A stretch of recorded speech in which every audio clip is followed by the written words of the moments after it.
Phoenix Books presents Last Trout in Venice, the far-flung escapades of an accidental adventurer.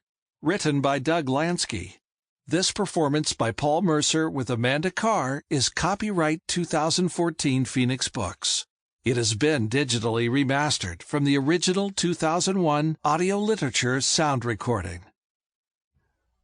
Author's Note: 4.5 points to maximize your reading pleasure.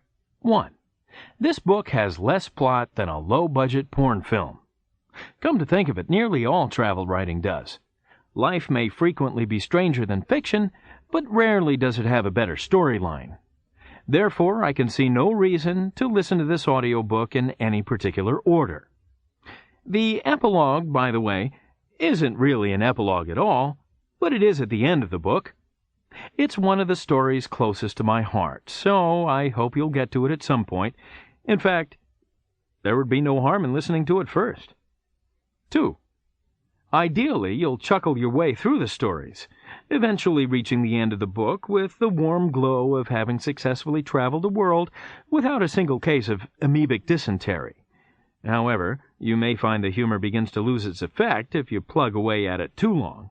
At least this is the case when I listen to humorous prose. So, for maximum effect, I'd suggest listening to it in bite-sized chunks. Friends have mentioned that the stories are just about the right length for a trip to the bathroom. You may wish to experiment with this, and should you decide to keep it near the throne, I'd be honored. 3. For purposes of explanation, I sometimes need to pretend to know less about a subject than I actually do. For purposes of humor, I sometimes need to whine a bit, or make slightly insensitive remarks about dumbass foreigners and their moronic customs. Please take such comments with a grain of salt. No ill will is intended. 4. You might not believe point number 3, so I'd like to bring in a totally neutral character witness, my wife Signa.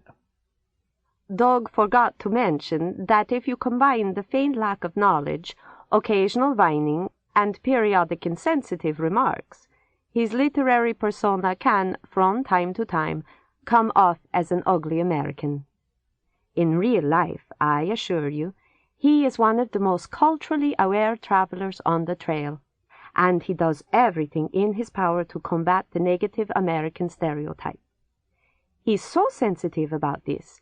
If he does make a cultural blunder, I've seen him alter his accent and insist he's from another country, like Uzbekistan.